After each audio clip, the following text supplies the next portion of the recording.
Let's talk Chip Kelly's press conference at the owners' meeting. What's going on, guys? Boy Josh P. Welcome to another video. Today, we're talking about Chip Kelly at the owners' meeting, right? He had his press conference today. Today is Wednesday. Now, I know I haven't uploaded a video in a while. I'm sorry, but we're back, right? We're back. There was just a downturn on Eagles news. This weekend is Call of Duty Champs, so if you follow Call of Duty on my channel, don't worry, I'll be covering it. Relax, it's all good. Now, I have here a list of tweets because I couldn't find his actual press conference. I don't think there's a video of it available yet. But I'm just going to go down a list of these topics. Bleeding Green Nation does a great job at putting these articles together that have everybody's tweets that tweeted from the event, or the press conference. So let's talk about Marcus Mariota, right? We always got to talk about Marcus Mariota. Chip again today put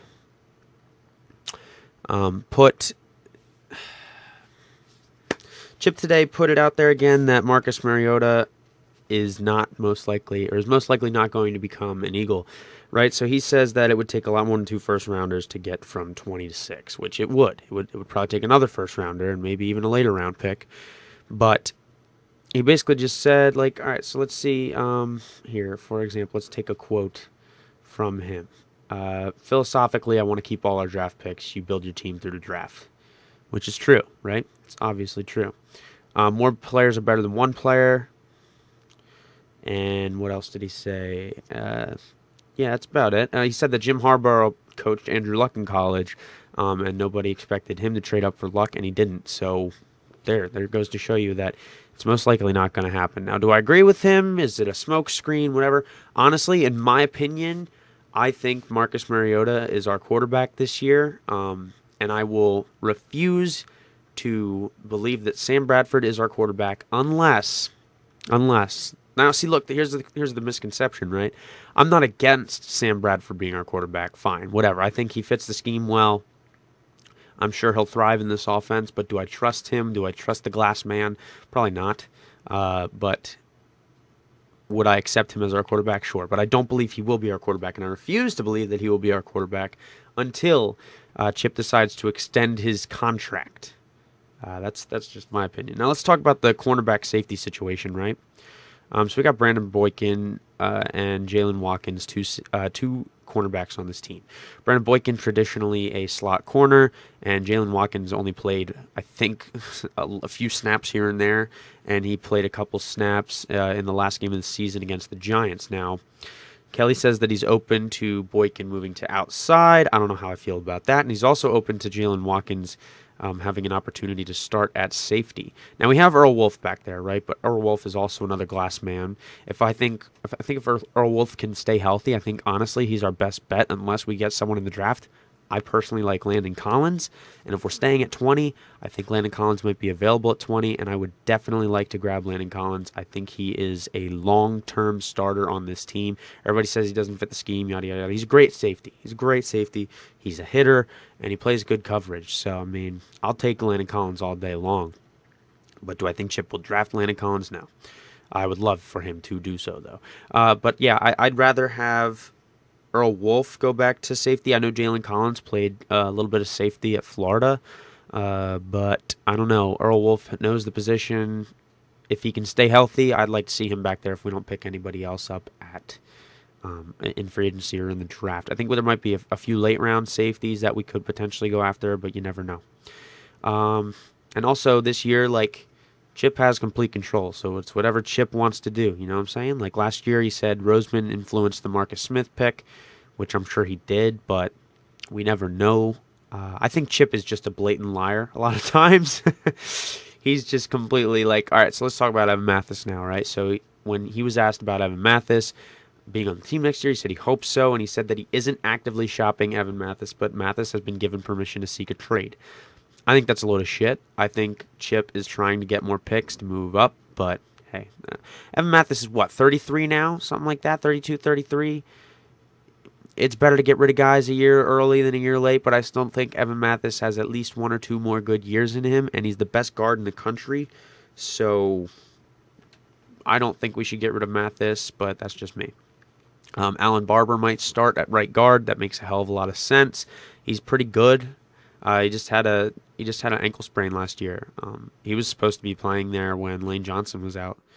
Uh, but hey, and Harriman's would have played right tackle, but whatever. Let's see what else we got here. What else do we got here? What else do we got? We got Michael Kendricks, Kiko Alonso, and D'Amico Ryans, right? All three of those inside linebackers are starting linebackers on any team in the NFL.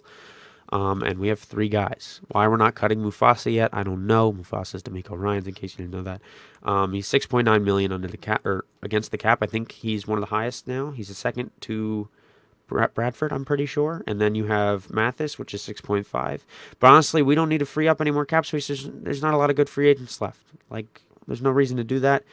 We should not drop. All right, the point I'm trying to make here, do not drop Evan Mathis. If you're going to drop anybody, drop D'Amico Ryans. He's getting old. Honestly, I love D'Amico Ryans. He's getting old. He's coming off of ACLs. And Kiko and Kendricks are young. And yeah, Kiko's coming off an ACL too, but he's younger, right? So I don't know. Says we were a different team when Michael Kendricks wasn't on the field. I agree, but honestly, Michael Kendricks is probably one of our biggest trade pieces, and if we're going to move up, I hate to say it, but he's probably going to go. I'd rather keep Michael Kendricks on the team 110%, but it's either him or Fletcher Cox, and I'd rather get rid of Kendricks. Let's talk about Zach Ertz a little bit. Chip said he still thinks there's a big jump that can happen between year 2 and 3. I agree. I still think that Ertz should have gotten more reps than Selleck last year because I think Ertz is a better tight end. But Selleck's a great blocking tight end. I just think Ertz is a better receiving tight end. He's insane. Got insane hands. Insane, man. I don't know what else to say about that. He's just got insane hands. All right, a little bit about Jordan Matthews and Josh Huff. He said that he can move. Matthews can move to the outside. I don't like that. I think Matthews is one of the best. He was the best slot corner in the rookie class because a lot of them played outside.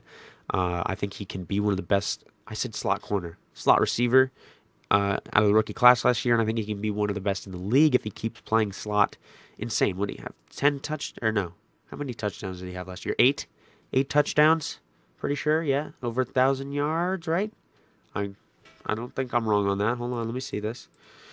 Jordan, I don't want to be wrong here. I'm pretty sure it was over 1,000 yards and 8 touchdowns. Stats. Philadelphia Eagles. He had 872 yards for 8 touchdowns. My bad. I thought it was 1,000 for some reason. No, 800 yards. Okay, almost 900 yards. But dude, that's insane for a rookie. Come on now. And he says that he would like Josh Huff to be more consistent, and he said that his shoulder was bothering him, and he expects big things from Josh Huff. I think Josh Huff will play outside receiver. I don't think Riley Cooper is going to be involved with the trade. We're certainly not going to drop him. We'd lose more money than we'd gain. I think he's just going to ride the bench. Of course, we're going to use him. We're not going to let him sit there because currently he's one of the best players on our best receivers on our team. So what are you going to do? Let's talk a little bit about Marcus Smith. Chip says Marcus Smith shows flashes but needs to be more consistent. That comes from Elliott Shore Parks. Yes, I agree. Marcus Smith has a lot of upside, right? He played decent whenever he played last year. Not great, but decent. And I think that people say that we need more outside linebacker depth. I think you just got to give the kid a shot. He's okay, right? He's not horrible. He's a first-round pick for crying out loud. Like, let the kid play a little bit. And then, he just reiterated that it's a deep draft at wide receiver. I like Jalen Strong. I like Nelson Aguilar. I like, who else? Amari Cooper's insane. Kevin White's insane. But, we're not going to move up to those guys. We could move up to Amari Cooper. Honestly, if Chip is so dead set on getting, on keeping Bradford, right, we could move up to a guy like Amari Cooper. I like Jalen Strong, to be honest. But Nelson Aguilar is really good as well. Aguilar. All right, that's all I got for you guys today. I know this was a bunch of big random ramblings, but hey, I like Talk Eagles, and this is what happened today. So, yeah. If you guys want to leave a like on the video, go ahead, leave a like on the video, subscribe, and follow me on Twitter at @TheJoshEP. Links are in the description, all my sponsors and stuff. My name is Josh. I'll see you guys later.